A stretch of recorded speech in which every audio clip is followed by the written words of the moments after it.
My son and I are about to embark on an extravagant new chapter of our lives overseas, thanks to his $10 million. Once we're gone and you're divorced, you'll struggle to survive on your own. Curious about our destination? Well, you'll have to humble yourself, kneel, and maybe even beg before I'll consider telling you more. What are you talking about? I was utterly lost. I had no idea what my mother-in-law was implying. The news of their plans to move abroad and the sudden mention of a vast fortune caught me completely off guard. It's simple, she continued. With my son's $10 million, we're set to live a glamorous life in a foreign land, just the two of us. But why would my husband leave? And what was all this talk of $10 million? If you're so desperate to know, get on your knees, beg, and maybe I'll enlighten you, she sneered. Her hostility stunned me. Where was my husband? And what was she talking about? Had he really come into $10 million? Why was she acting like I no longer mattered? Anger and confusion churned inside me, but I knew I had to keep my composure. I needed answers. How had my husband acquired such a large sum of money? And was there more to this than she was letting on? I managed a successful IT company where I had met my husband. His vibrant, outgoing personality won me over, and we eventually married. His parents had been warm and welcoming, and we later had a daughter. Having come from a difficult childhood and a strained relationship with my own parents, I was determined to give my daughter a life full of love and support, balancing work and home life.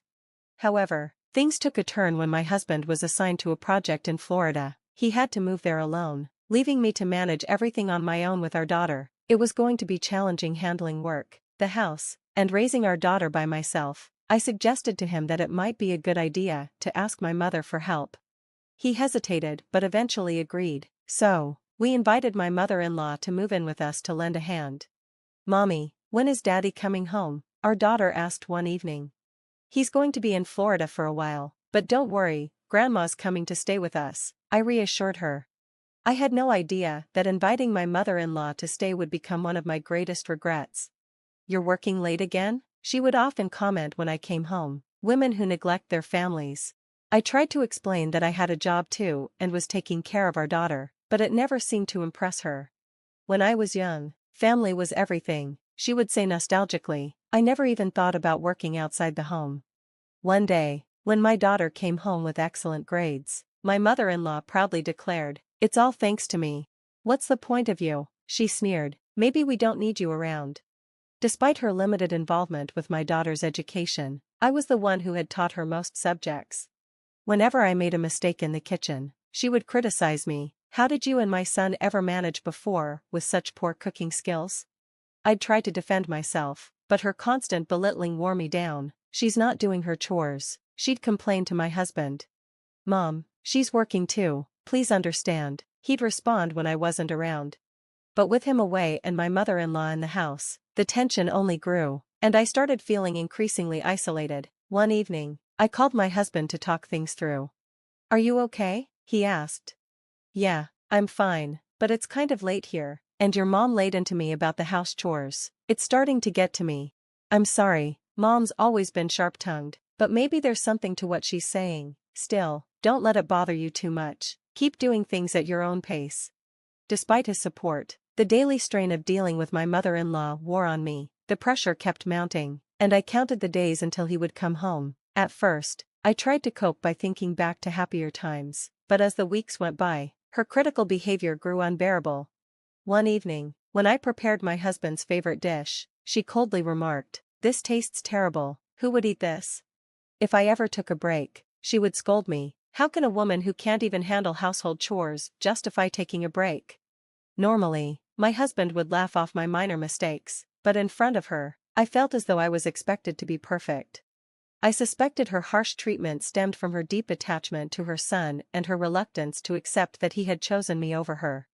This situation only solidified my resolve not to become an overbearing parent like her. One day, after a small shopping spree to lift my spirits, I came home to find her fuming at the door.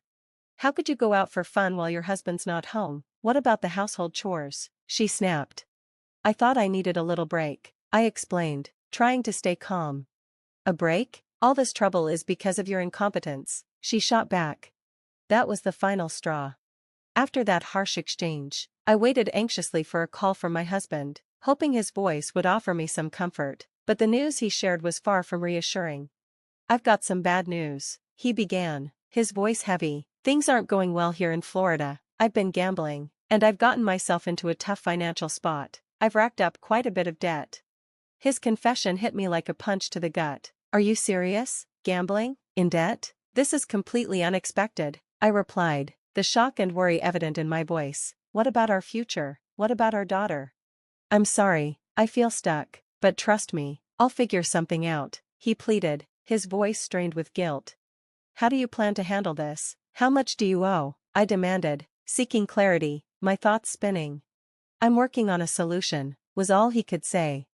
I had always thought of my husband as dependable and sincere. He had never missed a date, and even after we moved in together, he always came straight home from work, showing appreciation for everything I did. It was his honesty and devotion that had made me fall in love with him, but now, with him so far away, and under the weight of my mother-in-law's relentless criticism, my world seemed to be falling apart.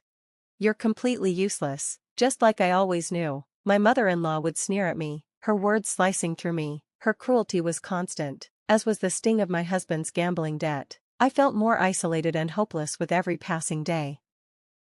One night, feeling utterly drained, I found myself sitting on a park bench, tears streaming down my face, overwhelmed by the burden of everything I was trying to hold together. Then, at dinner one evening, my mother-in-law unearthed a secret from my past, using it to attack me even further. So, I hear you used to work in a nightclub, huh? Shame on you for raising my grandchild after working in such a place, she taunted, her eyes gleaming with malice. What? How do you know about that? I stammered, stunned and embarrassed. I was telling someone about how useless my son's wife is, she smirked. I showed them a picture of you, and they recognized you. Apparently, you weren't even good at that job. Before I married my husband, I had indeed worked in a nightclub to make ends meet, a secret I had hoped would never come to light. I was speechless. I never imagined my mother-in-law would uncover this about me, let alone use it as a weapon against me. I can't believe someone like you is the mother of my grandchild, she spat, her venomous tone leaving me feeling like an outsider in my own family. She hinted at the possibility of me being kicked out, deepening the despair I already felt. Meanwhile, my husband's calls had become increasingly infrequent, and I was left to navigate the mounting challenges on my own. My doubts grew, and I began to feel more isolated, suspecting that those closest to me were losing faith in me. One lonely night, I sat in silence, reflecting on everything, how I met my husband, our marriage, the turmoil we were facing, and the constant blame from my mother-in-law. It was all too much. I felt like everything I had worked so hard to build was crumbling around me, and I had no idea how to stop it. I can't take it anymore, I whispered to myself, overwhelmed by the weight of my circumstances, driven by despair. I stepped outside into the starless night, the sting of my mother-in-law's critical words about my past and present echoing relentlessly in my mind. I needed a moment of peace, and I found it on a park bench, staring up at the sky, which felt as dark and empty as I did inside. Then, from the quiet of the night, a familiar voice broke through. Mom, why are you here? It was my daughter, who sat beside me and gently took my hand. Mom, don't let Grandma get to you. You've worked hard in your IT job, and you've overcome so much. You're strong. I sighed, the weight of everything pressing down on me. Thank you, but maybe Grandma is right. No, Mom, she said firmly, Grandma's stuck in the past. In today's world, any job you've done should make you proud. I'm proud that you worked at a nightclub. You've always tried your best for us, no matter the circumstances. Don't let her words control you. Her words pierced my heart, and I felt tears well up in my eyes as she continued. Mom, you're doing such a great job with IT now, right? That's amazing. I'll always support you, no matter what Grandma says. Gratitude flooded through me, her unwavering support lifting my spirit. I felt a renewed sense of strength, knowing that together, we could face anything. Later, back in my husband's study, I took a deep breath, ready to dive into a pile of paperwork. I meticulously sifted through each document, hoping to make sense of his financial situation, bank statements, credit card bills, loan agreements. Gradually, the extent of my husband's gambling habits became clear. Receipts from horse races, slot machines, and casino visits painted a heartbreaking picture of how much money had been squandered. Turning on his PC, I guessed that the reverse of his birthday might be the password to his email. I was right. Inside, I found a troubling flood of collection notices and angry messages from friends demanding repayment of loans. His inbox was filled with promotions for gambling websites. I decided to tally up how much he had spent. The staggering result left me breathless: $10 million. Far more than I had ever imagined. Panic gripped me as the urgency of the situation hit me hard, but I quickly pushed it aside. There was no time to waste. I immediately began strategizing. I would secure our financial stability by using my personal savings, selling high-end electronics and luxury items, and cutting back on non-essential expenses. Every penny counted. I reached out to financial institutions every day, trying to grasp the full extent of my husband's debts. I also pulled credit reports in his name. A few days later, I had a plan in motion. I would set the groundwork to build a life independent of him and my mother-in-law. I began exploring freelance opportunities in IT, quickly assembling a portfolio and signing up for a freelance platform. Before long, I landed my first project, which would help cover some of our living expenses. As my freelance work gained momentum, I continued to streamline our finances. I canceled unnecessary subscriptions, cut down on wasteful spending, and researched budget-friendly recipes. I even organized a community yard sale, selling branded items and extra electronics, bringing in a decent sum. By the time weeks had passed, I felt a bit more secure. My bank account had enough to cover our essential expenses, and my freelance work was picking up. I started to feel a glimmer of hope for our future. Then, one day, I came home to find all of my mother-in-law's belongings gone. My phone rang almost immediately, and it was her. "Are you already home?" she asked, her voice dripping with arrogance. "Did you notice our stuff is gone?" "What are you trying to say?" I asked cautiously, my heart racing. "My son and I are starting a luxurious life abroad with his $10 million, she declared smugly. "Once you divorce him, you won't be able to make ends meet. If you want our address, get on your knees and lick my shoes." Her words were a cruel reminder of the depths to which she would sink, but as her voice echoed through the phone, I felt something shift inside me. I wasn't going to let her break me anymore. I couldn't help but let out a bitter chuckle. $10 million in debt? Stop joking. There's no way my son has that kind of money owed, my mother-in-law retorted, her voice thick with disbelief. "You might not believe it, but it's the truth," I said, feeling an icy calm wash over me. I had the facts, and I wasn't backing down. Sitting in the dim silence of our home late that night, I was surrounded by the cold reality of what I had uncovered. The cluttered desk in my husband's study was piled with bank transactions, credit card statements, and loan agreements, each document telling the same story of reckless gambling. His computer screen, illuminated by the glow of his email inbox, was filled with desperate collection notices and messages from friends demanding repayment. There were endless promotions from gambling websites, too. "If you don't believe me, why don't you check for yourself?" I told her over the phone, my voice steady despite the rush of emotions churning inside me. "No, you must be mistaken," she insisted, her tone still dismissive. "I'm looking right at it," I said. "Gambling debts from horse racing, slot machines, casinos, it all adds up to $10 million. I took a deep breath and added, "I've just emailed you the proof. Take a look when you can." For a long moment, there was silence on the other end of the line. Then, her voice came through, soft and almost defeated. "I didn't know about this. He must have hidden it to spare us the worry." I nodded to myself as I listened. I had been grappling with how to manage what I thought was our collective burden, but now it seemed that I was dealing with this alone. After a long pause, she spoke again, this time quieter. "I don't know what to say." We ended the call, both of us left to digest the painful truths I had uncovered. My husband's dream of a luxurious life abroad with his mother was based on a misunderstanding, a financial mistake. That mistaken belief was the catalyst for everything that had gone wrong.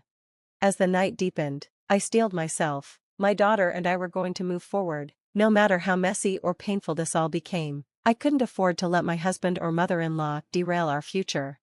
The next day, my husband reached out, his voice thick with regret. "I'm so sorry, I never meant for things to spiral like this," he confessed. "I didn't want to ruin our family." I was quiet for a moment, the frustration in my chest boiling over. "How did you let it get this far?" I demanded, my voice sharp with anger and hurt. He sighed heavily, his voice trembling. "I got caught up in a dream of a different life, with Mom. I ignored the reality of what was happening here. I didn't see the damage my choices were causing." "You promised your mother at the expense of our daughter's future," I pressed, unable to mask the pain and betrayal I felt. "How could you prioritize anything over her?" Another heavy silence fell between us. Finally, His voice cracked. I thought I was doing what was best at the time. I see now how wrong I was. I was too drained to respond right away. Do you still care about us? About your family? I asked, my heart heavy with doubt. I always will, he replied, his voice breaking, but I understand if you can't see past this. Maybe it's best if you and our daughter move on without me. I ended the call, my hand shaking as I held the phone. A sense of determination, mixed with sadness, filled me. I couldn't rely on him any longer. I needed to protect my daughter and myself. We were going to rebuild from the ground up, no matter what. The mistake about the lottery win, that misread bill, had set this whole disaster in motion, but it was up to me now to chart a course for stability. As my husband and mother-in-law made plans to escape overseas, blinded by their misguided hopes, I began to take the necessary steps to protect my future. They thought the road ahead was a lavish new life, but it was based on a lie. The bill wasn't a lottery win, it was simply another reminder of their financial disaster. When I learned the truth, my anger and frustration toward them intensified. I consulted with a lawyer, prepared for divorce, and began making plans to secure emotional distress compensation and child support. A new chapter was beginning for my daughter and me, while my mother-in-law and husband's ill-fated attempt to start anew overseas came crashing down. Their ill-prepared venture faltering with financial instability, language barriers, and a loss to pickpockets. I focused on protecting what mattered most, my daughter and our future. My husband's plan to relocate abroad turned to dust, and my mother-in-law, now homeless and destitute, returned to the U.S. Her dream of a better life had crumbled, while I had begun to heal. The divorce process was swift. My lawyer ensured that I would receive compensation, while my husband's financial irresponsibility and continued debts were taken into account. The terms were finalized, and my life, along with my daughter's, was set on a new path. We were free from the chaos, from the lies, from the hurt. Now, it was just the two of us, ready to face the future with hope and determination.